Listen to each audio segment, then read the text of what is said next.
Salam. Şaqlı aşağı atılmış cismin hərəkəti, cisimlərin sərbəst düşməsi bölməsinin testlərinə baxaq. Burada yer dəyişməni biz S yox, H-la işarə edirik. YT ekvatı bölə 2 düstur ilə tapılır. J-ni 10, T-ni 2 götürürük. 10 vur 2'nin kvatı 4 bölə 2. Cevap 20 metr edir.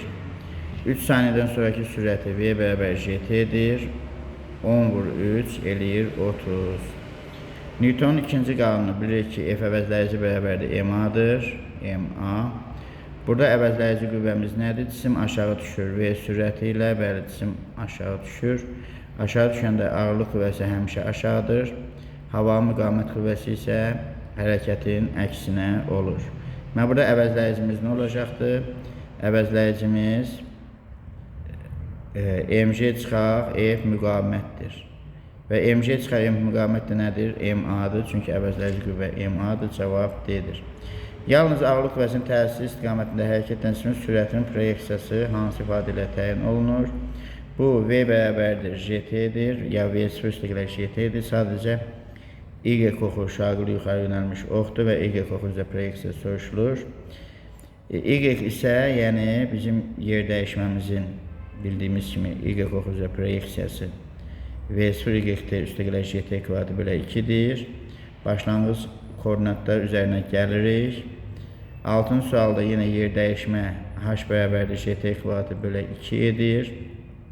10 vur T'nin kvatı 9 bölə 2 bərabərdir 45 və yer səthinə təsirin ağırlıq qüvvəsinin istiqaməti şaqlı aşağı olur. Bu da 4 istiqamətindədir. Hansı cisim daha gec çatar? Burada kütlələr çaşdırıcıdır. Bax, kütlələri pozaq. Niyə görə? Çünki bizim baxdığımız məsələdə kütlə nəzərə alınmır. Çünki A bərabərdir mg bölə m, ixtisar gedir J qalır. Yəni A m-dən asılı deyil. Ona görə də kütlə nəzərə alınmayanda T bərabərdir kök altda 2H bölə J. Təbii ki, hündürdən düşən, yəni bütün hamısının təsiri A-dır, AJ-dir. Ən hündürdən düşən, burada isə birinci olaraq ən solda birinci cisim 4'dür. Yəni belə çaşdırıcıdır. Cavab B. Daha gec çatar, yəni kütlənin bizim məsələyə dəxli olmur. Daha gec çatar, hündürdən düşən, bu isə 4-cüdür. C variantı. N'in sayında gedilən yol düsturu SM bərabərdir. J vur 2N çıx 1 böl 2 ilə hesablanır. Burada gördüyümüz kimi neçə dəfə çoxdur bölməliyik. S8-i S2-yə bölməliyik. Burada J böl 2 ilə ixtisar gedəcək. 2 vur 8 çıx 1. J böl 2 vuraq. 2 vur 7 deməli 2 çıx 1. Bərabərdir 15 böl 3 bərabərdir 5. 11-ci sualda eynidir. Yəni J'mizi 10 götürsək 8-in sayında gedilən yol S8 bərabərdir. J böl 2'miz bu yuxarıdakı testdə 10 edir, 5 edir. 5 vur 15. 5 vur 2 vur 8 çıx 1 15. S2'miz də bərabərdir. 5 vur J böl 2'miz 5'dir. 2 vur 2 çıx 1 3. Yəni düsturu təkrar yazmadım. Nə qədər çoxdur çıxır. Neçə dəfə çox deyəndə bölmüşdük. Nə qədər çox deyəndə çıxır. Yəni 8-in sayında gedilən yol S0 15 çıxar 5 vur 15. 5'i hardan aldıq? J böl 2. J'miz 10'da 12'yə böldük 5 aldıq. 5'i çıxardan mörtəzə xərcinə 15'dən çıxan 3 eləyir 12. 5'dən 12'yə vursaq 60'dır. Cavab 60.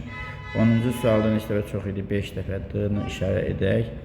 T m-dən asılı deyil. Bayaq qeyd etdik onu. Sərbəst düşəndə asılı deyil. V bərabərdir kök altda 2J H-dır sərbəst düşəndə. Kök 6'dır. 14-cü sualda sərbəst düşən cismin düşmə müddəti yenə T bərabərdir kök altda 2H bölə J-dir. Bu H bərabər JT ekvatı bölə 2'dən çıxıcıdır 14-cü sualda.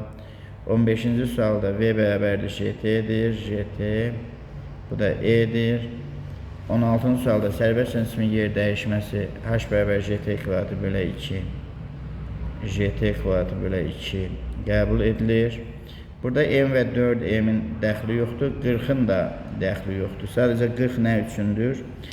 Deməli 2 saniyədə h bərabər gt kvadratı bölə 2 ilə getsə 20 metr yol gedər. Yəni hələ bu ki yerə çatmayıb. Yəni yerə çatmayıb. Çünki məsələn bu cisim 3 saniyədə artıq yerə çatmış olur, 2 saniyədə isə yerə çatmır. Ona görə 40'ı da istifadə etmirik. Bizə lazım deyil. Bunların hər V1 bərabər gt 20 edir, V2 də bərabər gt. Bu da 20 edir. 2'nin 1'ə nəzər sürəti 20 çıx 20 edir 0. Cavab 0'dır. D variantı. Uçuş müddətini tapın. Bu testlər ardıcıl eyni testlərdir. T bərabər kök altda 2h bölək j ilə gedə bilərik. Kök altda 2 vuraq 180 bölək 10, 36 bölək 360 bölək 10, 36, 36'dan çıxır 6, cavab 6'dır. Y variantıdır. Uçuş müddətini tapın. Burada uçuş müddətini tapmaq üçün indi isə h bərabər, yəni bu t bərabər kök altda 2h bölək j, h bərabər gt kvadratı bölək 2'dən çıxıbdır. Yəni bunu tapmaqda bu düsturdan h bərabər gt kvadratı bölək 2 düsturundan t bərabər kök altda 2h bölək j-yə keçməkdə çətinlik çəkirsə, birbaşa bu düsturda da istifadə edə bilərik. Yəni h-ın yerinə yazırıq 125'i, j-nin yerinə 10'u, vur t kvadratı bölək 2. Deməli 250 bərabərdir 10 t kvadratına, t kvadratı edir 25, t də edir 5, cavab 5'dir, D variantıdır. 20-ci sual için 5 metrin hündürlükdən sərbəst düşmə müddətini tapın. Deməli, yenə t bərabərdir kök altda 2h bölək j, kök altda 2 vuraq 5 bölək 10, cavab çıxdı 1, bərabərdir 1, E variantı. H-ində sərbəst cisim yerə V sürətlə dəyir. Bu cisim 2h hündürlükdən düşərsə, V bərabər kök altda 2j-h'dır, düzdürmü? V h-dan kök 6'dır. Ona görə də V2 bölək V1 bərabər kök altda h2 bölək h1'dir. h2 bölək h1'dir. V2'min bölürük V'-yə bərabər kök altda 2h bölürük h'-a. Düzdürmü? Bunlar ixtisar edəndə V2'miz bərabərdir kök altda 2V'-yə. Deməli kök 6 mütənasibdir. Elə bunu yazmaya da bilərdik. Yəni yazmaya da bilərdik. Əgər V bərabər kök altda 2j-h'ı biliriksə, kök 6 mütənasibdir. H 2 dəfə çoxdursa, o da kök altda 2 dəfə çoxdur. H 3 dəfə çoxdursa, kök altda 3 dəfə çoxdur. Düzdürmü? Budur.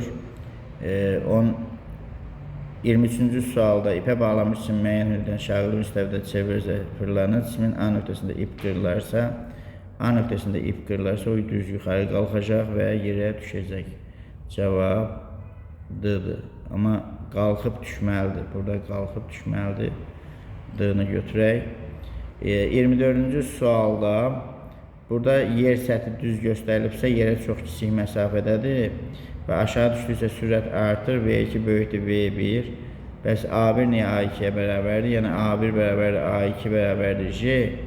Yer səthi yaxınlığında J sabit götürülür. Yenə impuls bu mövzuda hələ tədris olunmuyub. Bu 11'lər üçün 11-ci siniflər artıq bilir, 10-cu siniflər bilmir, yeni başlayanlar bilmir. Bölməni bir dəfə qutaranlar bilir. Impuls sürətlə eynidir. Yəni sürət artırsa impuls artır və P2 böyükdür P1, amma qüvvələrin bərabər olmağını götürməliyik. Çünki qüvvə niyə bərabər götürməliyik? Çünki qüvvə də ağırlıq qüvvələri bərabərdir. 26-cı sualın şəkli sağ tərəfdə qaldı. Deməli, cisim 20 metr hündürlükdən sərbəst düşüb çatana qədər, 20 metrdən düşüb yerə çatana qədər 1.5 metr məsafədən bir nəfər o təcillə hərəkət edən ona çatmalıdır. Yəni S bərabər AT kvadratı bölək 2, H bərabər GT kvadratı bölək 2. Burada bunlar eynidir. Buradan T'lər eynidir. T kvadratı bərabərdir 2S bölək A, T kvadratı bərabərdir 2H bölək J.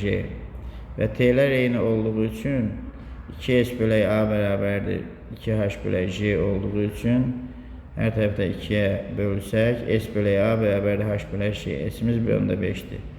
Bölək A bərabərdir H-ımız 20-dir, bölək 10.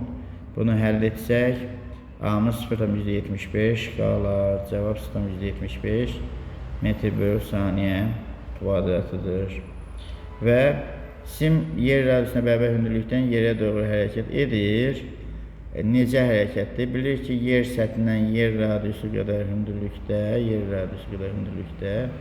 buradan A1 bərabərdir J1, bu da J0 bölək 4'dür. Yer səthindən yer qədər radiusu qədər hündürlükdə 4 dəfə az olur. A2 ise yerə dayananda J2, bu da J0'dır. Yəni yer səthindəki sərbəşmə təczilinə bərabərdir. Gördüyümüz kimi yerə doğru hərəkət etdikcə burada təcil artacaq və sürətlər təcillə eyni istiqamətdə olduğuna görə artan təcillə yeyinləşəndir. Yer səthi yaxınlığında cismin hər hansı hündürlükdən sərbəşmə müddəti T'dir. Kütləsi yerin kütləsinə bərabər, radiusu da 2 dəfə böyük. Deməli, bu düsturu artıq əzbər bilməliyik. T bərabər kökəltdə 2H bölək J.